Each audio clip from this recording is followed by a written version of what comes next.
Okay, so we're diving deep today into a question that I think is on a lot of parents' minds, and it's something that you brought to us too. Yeah, What gets in the way of parents helping their little ones develop strong language skills? absolutely. And we're really going to zero in on those first 3 years of life. I mean, that's the time when so much is happening. Right, those foundational years. It's just amazing how quickly language develops.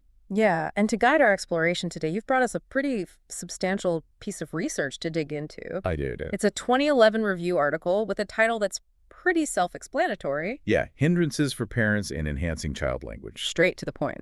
It basically gathers the findings from 49 evidence-based studies in all sorts of fields. 49, that's a lot of research to synthesize. It is a meta-study pulling from different disciplines to give a more comprehensive look at the topic.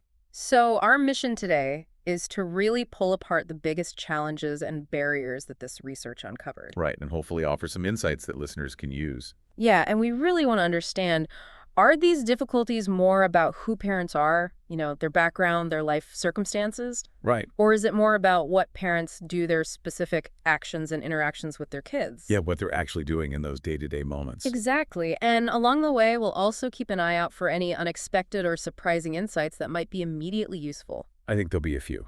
So one of the initial things that jumps out from this review is the idea that many of the roadblocks seem to be linked to parents' demographics more than their actual interactions with their kids. Yeah, that's a fascinating point. And the review really emphasizes this distinction. Okay. It suggests that factors like socioeconomic status, ethnicity, mental well-being, age, even the parent's first language, Wow. those seem to have a stronger connection to these challenges than specific parenting behaviors. But here's the good news, and I think this is especially important for folks working with families. The review also suggests that parents of all backgrounds can learn to interact in ways that truly help their child's language development. Right. It's not about some fixed inherent limitation based on background. That's so encouraging to hear. Absolutely. And it's also really interesting that this review looked at such a wide range of research. Yeah, because a lot of previous work was much narrower in focus. Okay.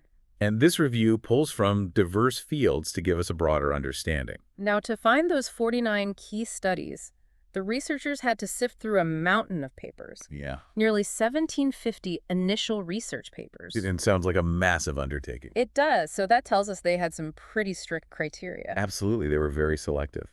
Can you give us an idea of the quality of the research that ultimately made the cut? Well, this raises an important point about the evidence itself. So out of those almost 1,750 papers, only 49 met their standards. And these were studies specifically about how parents and infants interact in that crucial 0 to 3 age range. Okay, focusing on language. Right. And they also had to show a certain level of what's called methodological rigor, meaning the way the study was designed and conducted. Okay, so that's how they narrowed it down. Right. But even within those 49, it wasn't all perfect research, was it? No, and the review is actually very upfront, but they point out several common imperfections. Okay, what were some of those? Well, one issue they found was with sampling. Okay. So, for example, sometimes studies use self-selected samples where parents volunteer to participate. Okay. But that might not truly represent the broader population. Right. Only certain types of parents might be inclined to volunteer. Exactly. And another problem they noted was what's called attrition, which is when families drop out of a study over time. Oh, right. That makes sense, because if it's happening more in one group than another, that could really skew the result. Exactly. You're only seeing data from those who stayed in the study. Okay. They also found potential biases related to socioeconomic status in some samples, and sometimes there wasn't enough information about the gender of the participants. So those were some of the limitations. Right. And it wasn't just about who was participating, but also about how information was collected. Okay, how so? Well, they were concerned about some of the methods used to assess parent-child interaction. Uh-huh. Like some studies relied on very brief observations, which might not capture the full picture. Yeah, I can see how that would be a problem. And others use subjective measures where the researcher's own interpretations could influence the findings. Right. And some research is done in lab settings, which can feel artificial and not truly reflect how families interact at home. Makes sense. So the review actually categorized the quality of these 38 empirical studies into strong, medium, and weak groups. Oh, wow. So they really broke it down for us. Yeah, and this helps us understand how much weight to give to the different findings. So what were their criteria for doing that categorization? Well, they looked at factors like sample size, how many people participated, how valid the measurements were, meaning did they accurately measure what they were supposed to measure, Oh, okay. whether they used objective measures or relied on self-reports. Right. If they used multiple ways to measure the same thing, which is called triangulation, whether they followed families over time, longitudinal studies, and how statistically significant the results were. Okay, so a lot of factors went into that assessment. Yeah, and based on all of that, they classified 7 studies as strong, 13 as medium, and 19 as weak. 19 is weak. That's surprising. It is, and it's a good reminder that we should be cautious about interpreting these findings as absolute truth. So view them as indicators more than proof.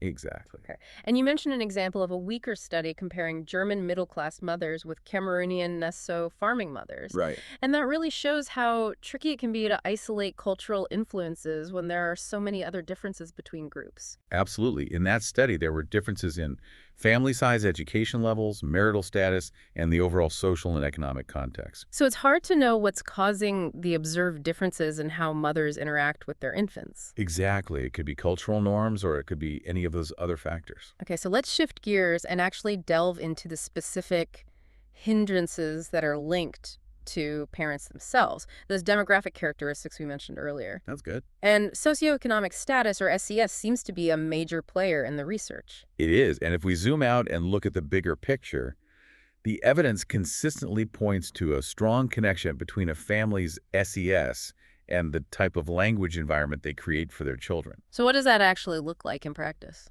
Well, mothers from higher SES backgrounds tend to talk more frequently to their little ones. Okay. And the way they speak is more likely to encourage conversation and expand on topics rather than just giving simple commands. So more back and forth, more elaboration, and the sheer number of words that children hear in those early years varies a lot depending on their family's SES, doesn't it? It does. That was really highlighted by the Hart and Risley study from 1995. It's a Well, I've classic. heard that one. It was pretty striking. What they found was that children in higher SES homes heard a staggering 215,000 words in a week compared to only 62,000 words for kids in lower SES homes.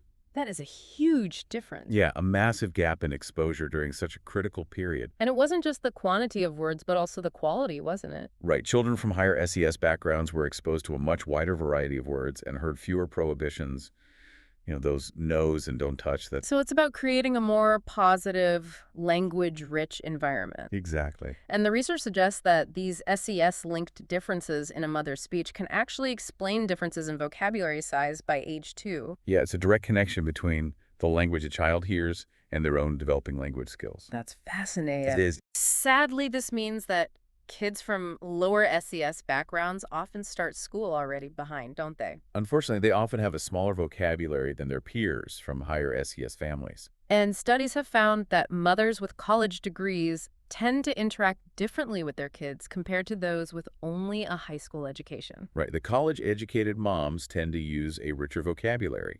They give more contingent replies, meaning they respond directly to what their child says. Okay. They give fewer commands and ask more questions, and those are all interaction styles that are known to boost language development. So it's about creating that engaging back and forth dialogue. Absolutely. And these differences in vocabulary size, they don't just pop up and stay the same, do they? They actually seem to widen over time. That's right. They emerge early, and then the gap gets bigger, which is concerning. Yeah, so by age 3, children from higher SES families might have over 1,000 words in their vocabulary, On average. while those from lower SES families might have around 500. Yeah, that's a substantial difference. It really is, and it's not just vocabulary. Children from higher SES backgrounds also tend to have advantages in grammar. Right. They produce longer and more complex sentences, do better on those standardized language tests, and generally show a more advanced grasp of syntax. So this brings up an important question from a policy perspective, right? It does. Given how much SES seems to impact early language,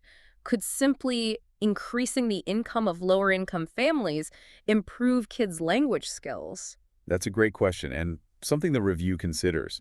But the research suggests that while giving families more money might be helpful overall, the direct effect on children's cognitive skills, including language, may not be that big. Okay, so it's not a simple fix. No, the review points to studies that show other factors in low-income homes might matter more, like engaging in literacy activities, the quality of the mother's engagement with her child, and the availability of learning materials. So it's about enriching the environment in specific ways. Let's talk about ethnicity.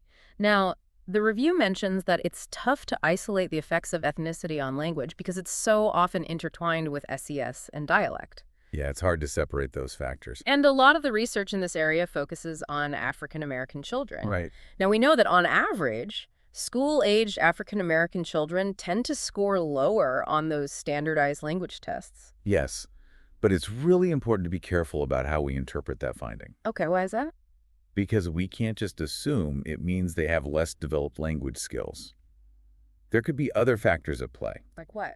Well, there's the influence of SES, which we already discussed. Yeah. There's the possibility of biases within the tests themselves. Right, the tests might not be culturally That's sensitive. exactly. And there's the impact of dialect differences. Okay, so the way some African American children speak might not match the standard English used in the tests. Pres- And the review actually mentions a study that looked at Anglo and Mexicano families from different socioeconomic levels, and they found that both SES and ethnicity seem to matter in how parents talk to their kids. Yeah, that study highlights the complexity. And another one, comparing Caucasian and African American parents, found that middle-class parents gave more object information than working-class parents, and Caucasian parents gave more than African American parents. Right, but in that specific context. But it's also crucial to remember that middle-class African American families often show interaction patterns that are very similar to middle-class European American families. Absolutely, that's important to note. So again, SES can be a stronger influence than ethnicity, Right. but there's also research that suggests the language of low-income African American children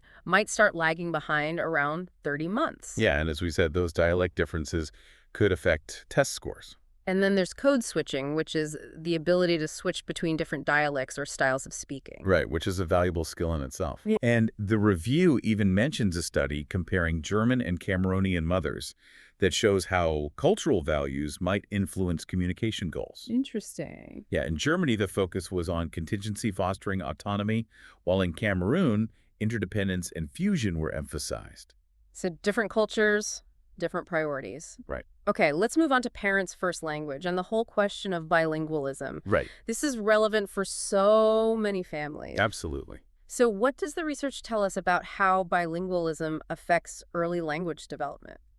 Well, first of all, we know that babies exposed to two languages may or may not initially develop distinct sound categories for both. Okay. And bilingual children often have smaller vocabularies in each language compared to monolingual children. Okay, so that might sound a little alarming to some parents. Yeah, but it's important to remember that their total conceptual vocabulary, meaning the overall number of concepts they have words for, can be similar. So they're still learning the same number of concepts, just spread across two languages. And while grammar mastery might come a bit later for bilingual children, the most important thing is that they get enough input in both languages. Right. The review suggests that less than 25% exposure to a second language might not lead to full acquisition. Okay. But with enough exposure, the rate and pattern of language development are generally similar to monolingual kids. So it's about ensuring that exposure. Absolutely. And there might be some differences in how bilingual children learn language, maybe in areas like sound perception and word learning. Right. For example, one study found that bilingual infants might take a bit longer to master tasks involving new words that sound very similar to each other. Okay. But overall, bilingualism doesn't hinder language development. Now let's talk about a really crucial area, parents' mental health. Right. It's clear that a parent's well-being can have a huge impact on how they interact with their child, and that includes language development. Absolutely. It's all interconnected. So what does the research say about the link between mental health and parent-child communication? Well, it emphasizes the importance of consistent, dependable interaction with nurturing adults. Okay. And it highlights that problems can arise from both understimulation and overstimulation by the mother. So it's about finding that balance. Right. And stress, which is often linked to mental health issues, has been associated with unresponsive parenting. Which makes sense. If you're stressed, it's harder to be attuned to your child's needs. Exactly. And there's a lot of research on how disorganized interaction patterns between mothers with depression might be linked to delays in cognitive development. So it's not just about the quantity of interaction, but also the quality. Precisely. And it's not just depression. Anxiety in new mothers has also been linked to less responsiveness and a more limited range of emotional expression. And what's really interesting is how maternal depression can kind of ripple through the family. Oh, so? Well, it's been connected to an increased chance of the father also becoming depressed and higher parenting stress overall. Wow, a domino effect. And that can then negatively affect how dads interact with their infants, including things like reading to them, which can impact the child's vocabulary. It shows how interconnected everything is. Absolutely. Even something like a mom's anxiety during a baby's stay in the NICU has been shown to predict less positive interactions later on. Yeah, around 24 months. And mothers who are struggling with suicidal thoughts have been observed to be less sensitive to their baby's cues. Right, which can then affect the baby's emotional state and engagement. And the review also looks at more severe mental health conditions like schizophrenia. Yes, and how they can affect a mother's interactive behavior even beyond just the severity of the illness. Okay. And moms with high anxiety might smile less, use fewer exaggerated facial expressions, engage in less play and imitation, and their babies might smile less and cry more. It paints a pretty clear picture of how a parent's mental state can impact those early interactions. Right, and it highlights the need for support. Absolutely. The review also mentions different parenting styles like authoritative and good enough parenting, and suggests these can have implications for a child's overall development. Yeah, and there's even the idea that girls might be more sensitive to good enough parenting than boys. Interesting. But on a more positive note, moms with stronger social networks tend to have more positive interactions and better mental health themselves. So social support is crucial. Absolutely. And higher maternal education is also generally linked to better parenting practices. Okay, so lots to consider there. Yeah, it's a complex issue, but really important. For sure. Let's briefly touch on the age of parents. Does a parent's age seem to matter much for a child's early language? Well, the evidence here is a bit less clear-cut, Okay. but there are some interesting findings. Preschool children of teenage moms sometimes have lower IQ scores compared to kids of older moms with similar SES backgrounds. And some research indicates that teen moms might talk less with their kids, produce fewer joint attention utterances, and object labels use less affectionate speech and give more commands than moms in their early 20s. But I think you mentioned that study had some limitations. It did. Yeah. So we need to be cautious about overinterpreting those results. Right. But on the other hand, a strong study in Kenya found that kids who spent more time talking to older adults were actually more linguistically advanced. So it seems like the richness of the interaction matters more than the age of the parent. Right. The quality of that back and forth is crucial. Okay, so we've talked a lot about those broader demographic factors.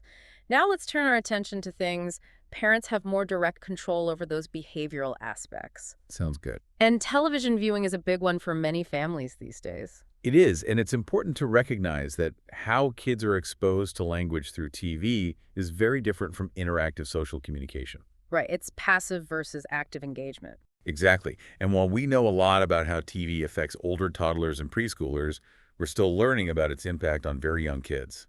The American Academy of Pediatrics recommends no screen time at all before age 2, right? Yes, because those early years are all about interactive play and human connection. Makes sense. And the review points to a strong study that looked at the link between TV being on and parent-child interaction in families with kids from 2 months to 4 years old. Okay. What did they find? Well, it was pretty striking. They found that audible TV in the background is associated with a decrease in how often kids vocalized shorter vocalizations and fewer conversational turns between the child and their caregiver. So the TV was basically drowning out those crucial interactions. Exactly, and both moms and dads spoke fewer words when the TV was on. Really? So it seems background TV can really limit a young child's exposure to language. And probably their own opportunities to practice talking, too. Now, the review also mentions a couple of studies that were considered weaker methodologically, and they had some different findings, particularly for older toddlers. Yeah, one study suggested a connection between infants 8 to 16 months old who watched a lot of TV or DVDs and lower scores on communication measures, but they didn't find the same link in toddlers 17 to 24 months old. Okay. And another study found that while most babies didn't actively watch TV for long periods, it was often on in the background during both independent and dyadic play. So more research is definitely needed in this area. Absolutely, especially focusing on the effects of background TV and how kids of different ages are impacted. Another factor that parents can control that might have a bigger impact than we realize is something as simple as which way the stroller is facing. Yeah, this might seem like a small detail, but it can matter. How so? Well, the review points out that anything that makes it harder for a parent to quickly see and respond to their infant's needs can be a problem for early interaction. Okay. And those interactions are what drive language development. So those forward-facing strollers where the parent can't easily see their child's face don't really encourage those interactions. Yeah, you're not getting that visual feedback. Exactly. And research has shown that parents tend to interact less with kids they can't see. Which makes sense if you can't see your baby's expressions, their attempts to communicate, you're less likely to respond in a timely way. Right. And that back and forth is so important for learning. So even everyday choices about how we position our babies can affect their language experiences. It's about creating opportunities for connection. Exactly. The review also briefly discusses the cost effectiveness of early childhood programs. Yeah. I think a lot of people wonder, are these programs really worth the investment? Well, the review says that good early childhood programs can create benefits for society that are greater than their costs. Okay, so there's a potential return on that investment. Right. But unfortunately, there aren't many studies that rigorously evaluate the cost effectiveness of these programs. Why is that? Well, often programs don't track their costs in detail, or they don't invest in studies to measure the long-term benefits for kids and society. So while we know these programs can be beneficial, we need more solid data to make informed decisions about how to fund and expand them. Absolutely. Having that data would be a powerful tool for advocating for early childhood education. Okay, so we've covered a lot of ground today. What are some key takeaways for our listeners? Well, I think the biggest one is that while background factors certainly matter, parents have the power to make choices that can really support their child's language development. Yeah, it's not all predetermined. Right. Things like reducing background TV, maximizing face-to-face interaction, those can make a bigger difference than we might think. And I think it's also important to remember that research is complex. Absolutely. Even well-designed studies have limitations, and it's good to be aware of those. Exactly. The review's emphasis on methodological strength really highlights that. So as we wrap up, here's something for our listeners to ponder. We know that early language skills have a lasting impact on literacy and well-being.